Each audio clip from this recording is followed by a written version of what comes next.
안녕하세요.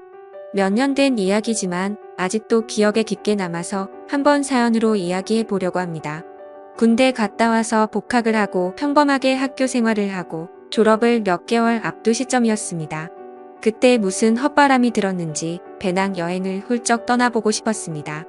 다른 나라에서 고생을 하면서 여행을 하면 견문도 넓어지고 좋은 경험이 될 거라고 생각했고 그 당시에 조금 유행이었기도 했습니다. 졸업 후 취직할 때도 이력서에 쓸 수 있고 그때의 경험을 잘 살리면 취직에 유리할 수도 있다는 말도 어디서 주워들어서 배낭 여행을 가야겠다는 확신이 생기자마자 부모님께 허락을 받으러 본가로 내려갔어요. 그 당시 자취를 하고 있었는데 부모님께 배낭 여행 이야기를 했더니 대견해 하시면서 제 뜻이 그러면 다녀와 보라고 하시더라고요. 그래서 당연히 여행 경비를 달라고 손을 내밀었는데 제 학비랑 생활비 되는 것만으로도 빠듯하다고 정 다녀오고 싶으면 제가 직접 벌어서 다녀오라고 선을 그으시더라고요. 포기할까도 했는데 그때 당시에는 배낭 여행을 꼭 다녀와야겠다는 생각이 들더라고요. 남자가 마음먹은 거 한번 잃어보자는 심정으로 곧바로 휴학계를 내고 아르바이트를 시작했습니다. 이것저것 아르바이트를 찾다가 조금 힘들더라도 돈을 많이 주는 일을 찾기 시작했습니다. 서울 외곽에 있는 대형 고깃집이었는데 거기서 불판 닦는 일을 시작했습니다. 열기에 약품 냄새에 고무장화 안에는 땀이 꽉 찬 상태에다가 일은 정말 고되고 힘들었지만 나름 차비도 넉넉하게 챙겨주고 알바비까지 쏠쏠했기 때문에 이렇게 몇 달만 하면 여행 경비는 충분히 모을 것 같다는 생각이 들었습니다. 규모가 꽤 큰 식당이라 그런지 일하는 사람도 많았습니다. 제 또래 사람은 한 명도 없어서 주방이나 홀에서 서빙하는 이모님들이 저를 대견하다며 잘 챙겨주셨어요.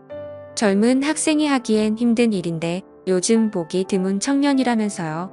그 중에서도 그나마 홀에서 서빙하는 누님이 30대 초중반 정도로 보이는 제일 젊은 사람이었는데 다른 이모님들하고는 다르게 조금 친해지기 힘든 구석이 있었습니다. 약간 날카롭고 신경질적인 외모의 누님이었는데 같이 일하는 분들이 나이 차이가 너무 많이 나서 그런가 그 중에서는 단연코 제일 예뻐 보였습니다. 허리를 꽉 조아 묶은 앞치마 때문인가? 이 제 눈에는 엄청 매력적으로 보였습니다. 이게 어른의 성숙한 매력인 거구나 하는 생각까지 들게 할 정도였으니까요. 아무튼 그 누님과는 뭘 어떻게 해보려고 싶은 생각은 없었는데 매서운 인상이긴 하지만 얼굴도 예쁘고 키도 크고 쭉쭉 뻗어서 그런가 자꾸 눈길이 가더라고요. 하지만 홀에서 일하는 관계로 매일 불판을 닦는 저와는 좀처럼 마주칠 일이 없었습니다. 일하면서 친해질 기회가 꼭 있으리라 생각했습니다. 무엇보다 유일한 제 또래이기도 하고 여행을 가기 전에 일터에서 만난 누님과 좋은 추억도 쌓으면 좋겠다는 생각도 했습니다. 젊은 나이에 고생이 많다며 다른 이모님들한테 이쁨을 받아서 그런가 당연스레 그 누님한테도 이쁨을 받을 거라고 생각을 했었어요. 몇 번 말만 트게 되면 누님하고 순식간에 친해져서 둘만의 시간을 보내는 게 어렵지 않은 일이라고 생각했습니다. 식당에 일하는 남자 중에서도 누님에게는 제가 유일한 또래이기도 하고 아마 대충 보아도 제가 제일 힘도 좋아 보였기 때문에 누님에게 매력 어필을 하는 건 일도 아닐 거라는 생각이 들더군요. 기회만 노리면서 누님과 친해질 기회만을 호시탐탐 노리고 있었습니다. 거의 매일매일을 일터에서 보는데 언젠가는 기회가 올 거라는 생각이 들었습니다.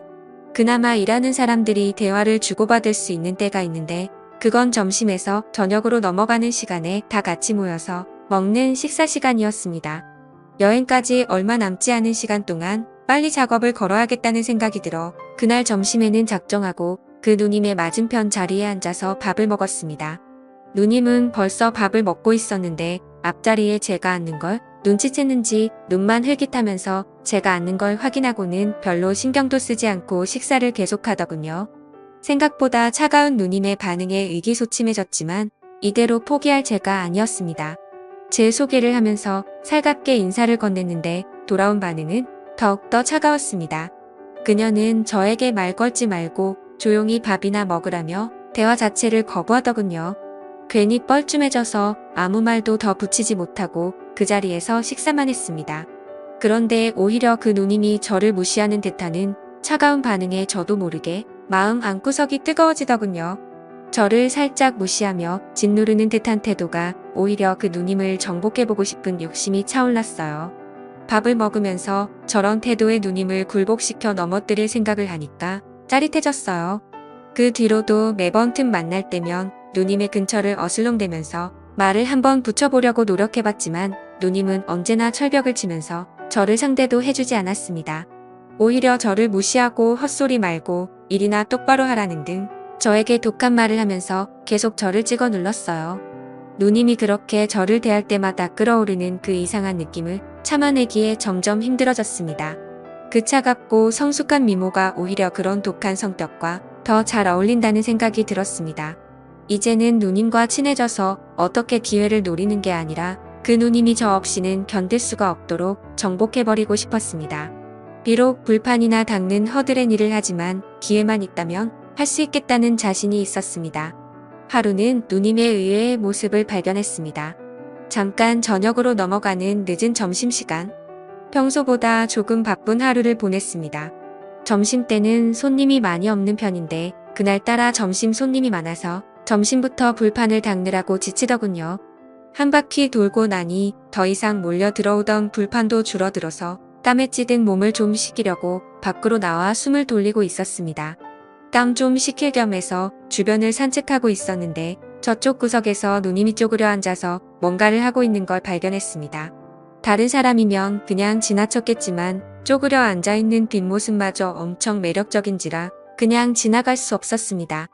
한발음에 누님에게 달려가 뭐 하시냐고 물어보러 가는데 그 차갑고 냉정하기만 한 여자가 맞는지 의심이 들 정도로 밝은 표정을 짓고 있는 누님을 발견했습니다. 누님이 쪼그려서 보고 있던 건 근처에 살고 있는 새끼 고양이였습니다.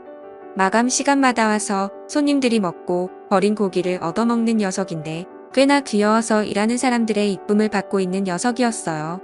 세상 상냥하고 귀여운 말투로 고양이와 시간을 즐기는 누님의 모습이 정말 의외처럼 보였습니다.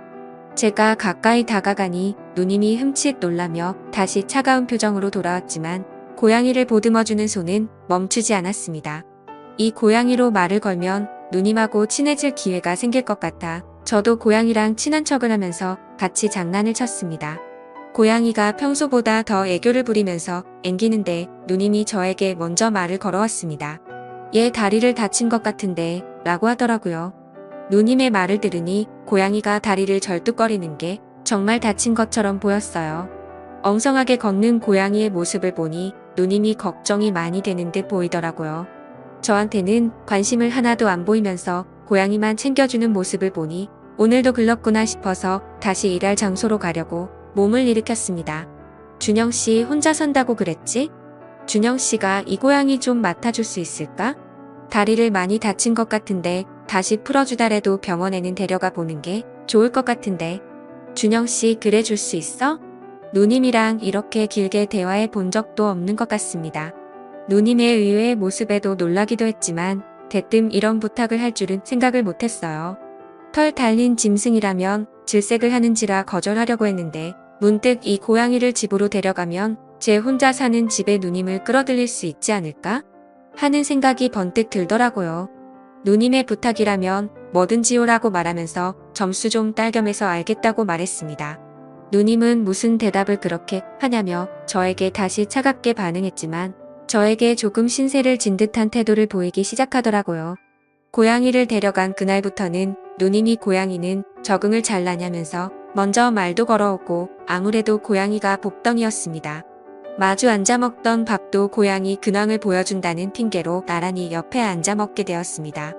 핸드폰을 꺼내 고양이 사진을 보내줄 때면 사진을 보여준다는 걸 핑계로 몸을 더욱 더 바싹 붙어 앉아있는 그대로 누님을 느꼈습니다.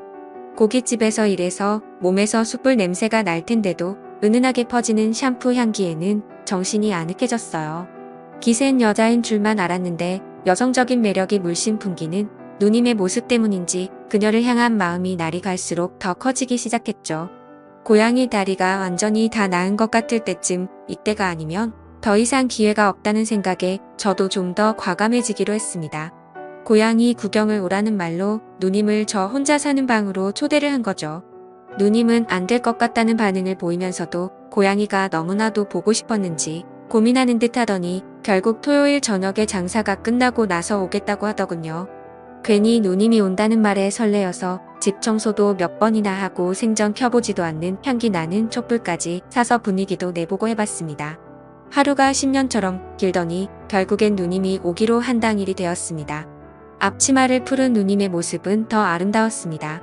같이 버스에 타고 우리 집으로 향하는데 옆에 앉아서 이런저런 이야기를 건네봤지만 저에게는 역시 계속 냉정하고 쌀쌀맞게 대답하더군요. 그럴 때마다 속으로 그런 모습도 얼마 안 남았다고. 오늘에야말로 기필코 내 여자로 만들어주겠다는 다짐을 몇 번이고 했습니다. 집 앞에 도착해서 도어락을 여는데 괜히 그때부터 제 마음이 두근두근 뛰기 시작하더라고요. 이미 머릿속에서는 몇 번이나 상상하면서 시나리오를 써놨기 때문에 걱정은 되지 않았습니다. 일단 고양이가 잘 지내는 모습을 보여줘서 안심시킨 뒤 돌아가려는 누님에게 여기까지 왔는데 식사나 하고 가라고 하면서 인터넷을 보고 갈고 닦은 자취생의 요리 솜씨를 보여주고 자연스럽게 냉장고에 넣어둔 와인을 꺼내서 분위기를 만들려는 계획이었죠. 하지만 제 기대와는 다르게 누님은 문을 열자마자 얼굴이 사색이 되더라고요. 왜 개처럼 묶여있는 거야? 누님은 정색을 하면서 저에게 화를 냈습니다. 고양이가 방구석에 목줄을 차고 묶여있는 모습을 보면서 화를 내더라고요. 그제서야 알았지만 고양이는 개랑 달라서 행동의 구속을 받으면 굉장히 스트레스를 받는다는 걸요. 전에는 풀어놓았었는데 퇴근하고 올 때마다 책상 위며 식탁 위에 있는 걸 전부 바닥으로 떨어뜨려 놓고 집안 가구들을 발톱으로 죄다 뜯어놔서 묶어놨을 뿐인데 시작부터 제 시나리오대로 풀리지 않고 꼬여만 갔습니다. 문 앞에 잔뜩 긴장한 저를 확 밀치더니 고양이에게 뛰어가더라고요. 고양이에게 묶인 목줄을 풀어주는데 고양이가 놀란 건지 스트레스 때문에 그런 건지 발버둥을 치더니 누님의 등짝을 확 핥히고 침대 밑으로 숨어 들어갔습니다. 고양이는 나올 생각을 안 하고 누님은 입고 있던 얇은 옷 덕분에 보호가 안 됐는지 고양이에게 핥힌 곳에 피방울이 송골송골 번지기 시작하더라고요. 피가 나길래 허둥지둥 약상자를 들이밀었는데 피가 나는 곳이 등 쪽이라서 누님이 팔이 닿지 않는 것 같더라고요. 갑자기 좋은 생각이 떠올라 누님에게 제가 약을 발라드리겠다고 너스레를 떨면서 약을 발라주는데 세상 부끄러운 표정을 한 누님은 기센척을 해도 천상 여자더라고요. 약을 다 발라주고 나니 누님과 저 사이에 묘한 분위기가 흐르는데 때는 이때다 싶었습니다. 누님에게 일단 고양이에 대해서 사과하고 고양이를 키워본 적이 없어서 서툴러서 그러니 기본적인 상식을 알려주시면 안 되겠냐고 물었죠. 이야기가 길어질 것 같으니 제가 솜씨 관리 좀 해보겠다고 하고 자연스럽게 작전을 짜놓은 대로 흘러갔습니다. 보기에도 분위기 좋은 저의 솜씨 좋은 요리가 완성이 되고 냉장고에 넣어둔 와인을 꺼내 들었습니다. 누님은 그런 저를 보더니 핏이 굳더라고요. 정말 서툴다고? 와인을 냉장고에 보관하는 사람이 세상에 어디 있냐고 말하면서요. 의도한 건 아니지만 저의 어리버리한 매력이 누님의 마음에 들었던 것 같습니다. 결국 술이 한 잔씩 들어가고 나니 누님과 저 사이의 벽이 허물어지기 시작했습니다. 어느 순간부터 고양이 이야기는 뒷전이고 혼자 살면 외롭지 않냐는 둥 누님도 혼자 사는데 너무 외롭다는 등 남자와 여자의 대화가 이루어지고 있었죠. 이제 분위기가 무르익었다는 생각이 들어서 누님에게 아까 약 바른 곳을 한 번 더 봐주겠다고 이리 와보라고 했습니다. 누님은 저를 거절하지 않고 제 옆으로 다가왔고 약을 상처 부위에 다시 한번 쭉 차서 바르니 누님의 입에서 묘한 소리가 새어나왔습니다. 그렇게 기세를 몰아 누님을 등 뒤에서 껴안았고 사실 누님을 좋아한다고 고백을 했습니다. 누님은 저에게 안긴 채로 아무 말도 하지 않고 있다가 이내 고개를 돌려 제 고백을 수락한다는 듯 있더라고요. 그렇게 누님과는 결국 연애를 시작하게 되었고 고양이 핑계로 매일같이 만나 둘만의 시간을 가졌습니다. 배낭여행을 다녀와서도 거의 매일같이 만났죠. 하지만 그 만남도 잠시였어요. 제가 배낭여행을 다녀오는 동안 누님은 결혼할 남자를 만나게 된 것이었죠. 몇 년이나 지난 이야기지만 아직도 그 고양이는 제가 키우고 있습니다. 가끔씩 고양이를 보면 그 누님 생각이 날 때가 있습니다. 긴 이야기 끝까지 들어주셔서 감사합니다. 오늘의 사연은 여기까지네요. 긴 사연 끝까지 들어주셔서 감사합니다. 구독과 좋아요 부탁드려요.